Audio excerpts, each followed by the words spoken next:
Can't help but comment on how things go full circle.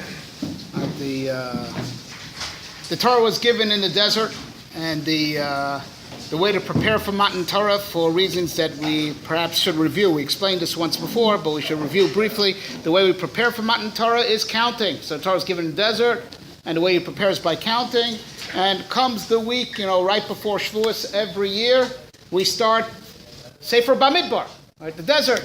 And what's Sefer Bamidbar? It's called Chumash HaPikudim, the book of the counting. That's why it's translated the book of Numbers. It's Sefer HaPikudim, right? That the book opens up in Bamidbar, Nosel, counting Bnei Yisrael, and just how neat it is that on this day, all those years ago, Rosh Chodesh Sivan, Bayom Hazeh Bo Midbar Sinai.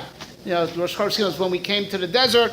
So we see that the idea of numbers and desert, they have what to do with Matan Torah, and they have what to do with each other, as per Sefer Bamidbar is Chumash HaPikudim. Truth is, we really should raise the issue, the fundamental question as to why HaKadosh Baruch Hu decided to give the Torah in the desert. Would have not been seemingly more apropos to give the Torah in Eretz Yisrael. That's the Holy Land. And in the future, Ki Mitzion Teitzei Torah, well, we were promised that at the end, the center of Torah will be restored to Eretz Yisrael, like it was also initially. When we first came in, the Lishkas HaGozis, the Sanhedrin HaGodol, the Grand Rabbinical Court of Shivim Skenim, which they just were last word on the Torah Sheba'al Peh, sat on Har Abayis, Ki Mitzion Teitzei Torah. So you would have thought the Torah should be given in Eretz Yisrael, especially since, the main point of Torah is that Torah demands from us actions, mitzvahs. That was the debate that Moshe Rabbeinu had with the Malachim. The Malachim said, we want the Torah for ourselves. He asked, listen, how are you going to do the mitzvahs? You don't have a father or mother, you don't have money, you don't have, all our vices that the mitzvahs come to correct, right? And most of the mitzvahs, went into effect only when we went into the land of Israel. That's why I find throughout Chumash, Ki Savo El Aretz, many parshas open up, Ki Savo El Aretz, because the mitzvahs, many of the mitzvahs, Ma'asiyos, did not go into effect until we entered the land of Israel. So this all strengthens the question, why was the Torah given in the desert? So it's a very interesting Gemara in the Sugyas of Matan Torah, in Perek Rabbi Akiva, in Masechet Shabbos. So why is it called Har Chorev? Right? Har Sinai, where the Torah is good, is called Har Chorev. Sheya Sham Yarda Churban La'akum. From that mountain came desolation, right? For the Goyim. And another lashon of the Gemara is, why is it called Har Sinai? Shesham Yarda Sina La'akum. Right? Over there, two different understandings. The Goyim became hated, or alternatively, the Goyim hate us, right? Because of Matan Torah. Matan Torah is the beginning of anti-Semitism. Sham Yarda Sina, right? Hate came into the world with Mamad Har Sinai. Right? Desolation came into the world. That's very strange, right? Because Torah's Chaim gives life. It gave the whole, legitimacy for the Kiyum Ha'olam, like the Gemara says, earlier in that sugya. Eretz Yoreh Shketa, the whole world was nervous if Am Yisrael received the Torah or not, because if we have not received the Torah, the world would have gone back to Tohu Vavohu. Right? So receiving the Torah gave Chaim, gave Kiyum to the world. So it's called Yarda Chorban La'akum. Right? Why is it desolation? It gives life. Right? Why should the Goyim hate us, or why should there be hatred? Because there is Torah on earth. Right? Because the idea is like this. Right? Torah is not a way, to improve life, like, advice for living, like don't overeat and you should brush after every meal, right? And things like that, as it were, try to optimize what life is about. Torah is a whole different world order. It's not like Torah comes to, as it were, be the icing on the cake. To improve, Torah supplants the whole world order as it was pre-Matan Torah. That whole era is called, a continuation of what Chazal call the Alpayim Tohu, the 2,000 years of desolation. Even though there were big civilizations, right? Whether it was, the kingdom of Nimrod and those kings, or Egypt, there were big civilizations, and that whole world order is called Tohu. It's called, shapelessness and formlessness, because even though there were buildings and there were streets and there were government and everything that we know today, that what any one person would discuss as the order and the pattern of civilization, even though that all was before Matan Torah, that's all called Tohu. because the earthly way of doing things is not what God wanted. He wanted a different type of world order altogether. He wanted this world to be spiritual, not physical. He wanted to be, meaning even though there will be physical entity, there will be physicality, but it should all be geared towards Avodas Hashem, all be geared towards metamorphosizing into something more and more spiritual, like indeed will be at the end of time. What happens at the end of time? So the Gemara says it's Haredit, Shita alfei shnein have alma v'chad charuv. This world will last 6,000 years, like the 6 days of the week, parallel to 6 days of the week. And then there'll be like the grand 1,000-year Shabbos. World's closed for renovations. The world will be laid desolate, right? Chad choruf. For a whole millennium, the world will be desolate. Ulesof elef shana, HaKadosh Baruch Hu chozer mechadish olam. At the end, in the 8th millennium, HaKadosh Baruch Hu is going to bring a new world order. Right? It's going to be a new world. Now, why does the world, explode and get rebuilt? It's all mikoach the Torah. The Torah is putting that energy in the world, building up a force that's going to cause it to metamorphosize and become something else. It's going to become Olam Haba. Olam Haba is not some other place. Olam Haba is right here. This world is destined to undergo a metamorphosis and become Olam Haba. Where your soul goes after it leaves the body, in this lifetime. That's not Olam Haba. It's a misnomer. That's Olam HaNeshamas. It goes to the soul world. And yes, in the soul world, there is a Gan Eden. There is. Right? But that's not the schar of mitzvahs. The schar of mitzvahs, which, the grand reward of real Dveikus HaKadosh happens right here. This world becomes Olam Haba in the 8th millennium. And the power of the Torah is gradually, being absorbed every generation. Keeping the Torah is putting energy, inserting energy into the cosmos, so as when it reaches the end of generation, so much power is built up that this form explodes, the corrupted form that needs to be replaced, and the new form sets in. But that's all mikoach the Torah that's being put into the Bria, right? Starting from Matan Torah.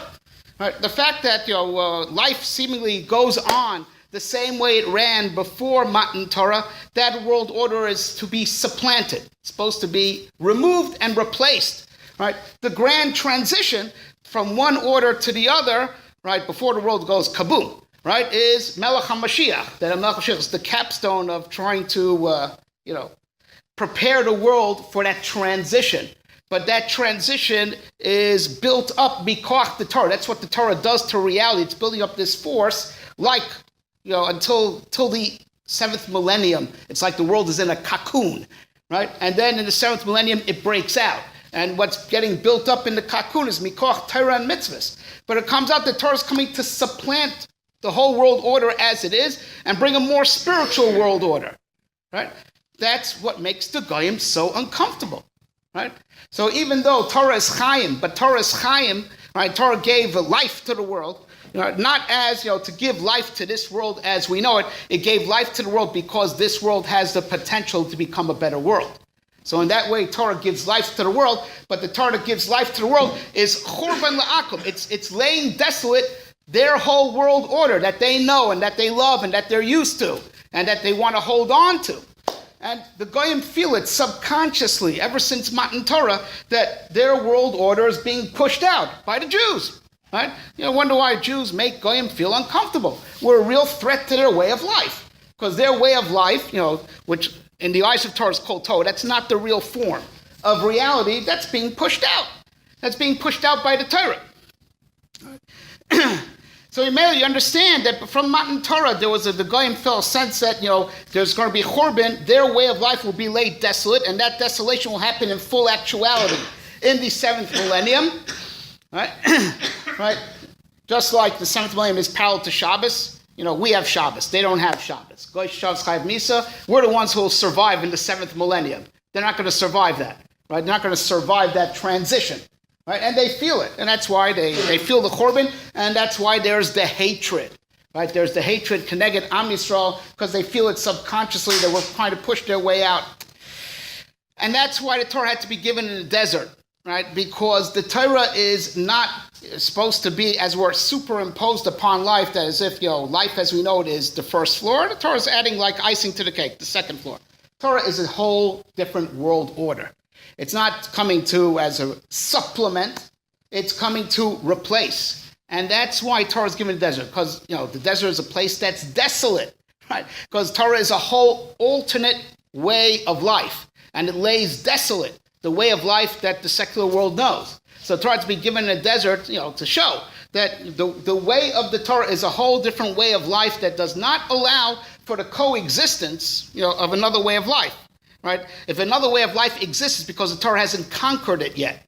Right? So that's why Torah is given in the desert, which is nowheresville. It's nowhere, to show that Torah is from somewhere else, a whole alternate world order. The nature of the world order of the Torah, relative to the world order that there is like the difference between action and thought, the difference between animal and human, right? Animals, just pure creatures of nature. Man is supposed to be, his divine image demands of him that he be, someone thinking and have values and ideals, right? The 50 days of the Omer are Gematria Ha-Adam, right? The 49 days are Hadam, Ki Adamu HaNefesh, blood. Animals have blood also, that's why we're not allowed to eat blood, Ki Adamu HaNefesh. The 58 Ha-Adam. This is the man I had in mind. So what does counting represent? We spoke about this once. Counting is a mental activity. Right? Numbers, if you ever did badly in math, don't feel bad, because numbers don't really exist in physical reality. Numbers are ideas. Three is an idea. You could have 3 what? 3 stars, 3 kilos, 3 tons. It's an idea. And that's really, we can't get into the full depth of it right now, but that's really what's going on at the end of the Seder. We say, Echad mi yodea, Shnayim yodea. What does 1 really represent? Numbers are ideas. Right? 1 is a mashal for HaKadosh Baruch Hu. The two-ness that there is, the concept of 2, it's really supposed to be a mashal, not for a mundane thing like 2 pounds. It's supposed to be a mashal, it's a concept that is representative of Shnei Luchos Habris, and that's what's really going on over there. Right? When something is sold by number, by unit, it's a davar shebaminyan. A davar shebaminyan is not bottled. Right, something that's sold individually. So let's say eggs. Let's say if you would sell an egg, per egg. So if that would fall into one treif egg, would fall into 1,000 kosher eggs, you got to throw out all the eggs, because a davar shebaminyan ain't no bottle. Right, something that's sold by number, right, is never annulled. Why? Because something that you was important enough for you to give it a number, that means it's choshuv. Your mind is on it. So that's what the word choshuv is milashon machshava. Also the Goyim says, the word cheshbon, math, is also milashon chashav. It means that it's choshev now because it is thought-worthy. It's attention-worthy. HaKadosh Baruch Hu counts Am Yisrael all the time to show that we're on his mind. It makes us a davar shebaminyan and we're not bottled. Right? That's the idea of numbers. The idea of counting up to Matan Torah is that, we want to impose thought on this world of order. Torah is like, as a word, from the realm of pure thought. There's the physical reality. Counting is to try to put thought into reality, right? But the day of Matan Torah is when the order of the Torah reigns alone, and that's why it's in the desert. It's a whole different world order. It's not supplementary. It's an order of pure thought, pure value, right? We condition ourselves to get ready for it by counting also. Try to live by the mind. And not by rote, not by the body, but live by the mind. So counting is the hakdama for it. But when it comes to full actuality on the 50th day, right, and the Torah comes into the world, so it comes in a manner that you see that there is no other world order worth living. And that's what it means the Torah is given in the desert. All the other orders that have been laid desolate. The amazing thing what happened in the desert. Am Yisrael was told where to camp where. There was order. They were nowhere. And they said, these shvatim here, these shvatim there. What's going on over there? They had an orderly configuration. They made a civilization in the desert, right, to teach you that the order that they were living by is a order that's, totally above and beyond the physical order. So Torah had to be given in the desert because it's above the physical order. It's going to be the order that's going to supplant the physical order. And there's a medrash in this week's parsha that every place that in Olam Hazeh is a desert, L'Asid Lavo, is going to be blooming. And every place that was blooming now is Asid to be a desert. It's a medrash in this week's parsha. It's a lot of drashas on of Midbar. Because any place that thought they made it, and this is life as it should be, that's going to be destroyed. Right? places that were desolate, and they knew that this is not what life is all about. The desolation also came with some sense of humility, that there's more to do and more. That's what's going to be blooming Lasi Lavo. Lasi Lavo, when the Torah world order takes over, everything that's desolate will bloom. Everything that was blooming now is going to be laid desolate to teach you that the way of life now is not meant to be. Now, that's why the Torah is given a desert, that Torah is coming to teach you that there's a whole nother way of life. So now just very quickly, the role of Eretz Yisrael, right, is the portal to graft, the higher world order. Torah Betzim belongs to the desert because it's above life in Olam Hazeh. It is foreign to the way life runs in Olam Hazeh. That's why it brings desolation to the way of life that the secular world knows, even though it's gives schus kiyum for the world, but it's schus kiyum because the world is destined to adopt the world order of Torah. But right now it is at loggerheads with the secular way of life. So that's why Torah belongs in the desert. Eretz Yisrael is the point where the higher order that belongs in the desert can graft itself onto Olam Hazeh. That's the union of Eretz Yisrael. That's why mitzvahs go into effect in Eretz Yisrael. That's the grafting point. And that's the secret, that the whole world is involved when it comes to Israel. Right? Some Palestinian kid gets run over, right? The whole world gets involved. Right? Isn't it amazing? Right? Rashi, the very first Rashi in the Torah. The Torah could start from Achoros Elochem. Why do you have the whole Chumash Bereshis? Because the Goyim will come and say, you stole Eretz Yisrael. The whole world gets involved when it comes to Israel. Why? Because Israel is the point where the universes meet. Right? That the higher world order of Torah, which is mutually exclusive to life in this world, the point where the two orders can meet, right? And Torah could enter reality and take over physical reality. That portal is Eretz Yisrael. And that's why the Goyim, they go bananas over Eretz Yisrael, right? Because they're making their last stand. Because when the Jews control Eretz Yisrael, that's the portal that takes the world order of Torah. That's the whole world order above Olam Hazeh. Through Eretz Yisrael, it enters this reality. And Rebbe Shem had to give us the special koach of Sefer Bereshis, of koach masa v'gilam alesem nachlas goyim, gave us the power so we could conquer nachlas goyim, right? Eretz Yisrael called nachlas goyim. But when we have Eretz Yisrael, and Eretz Yisrael runs b'derech HaTorah, it's called that Torah now has conquered the whole world. And that's why also the goyim get involved to block our conquest of Eretz Yisrael. So b'kitzer, right? Torah Betzim belongs in a desert, right?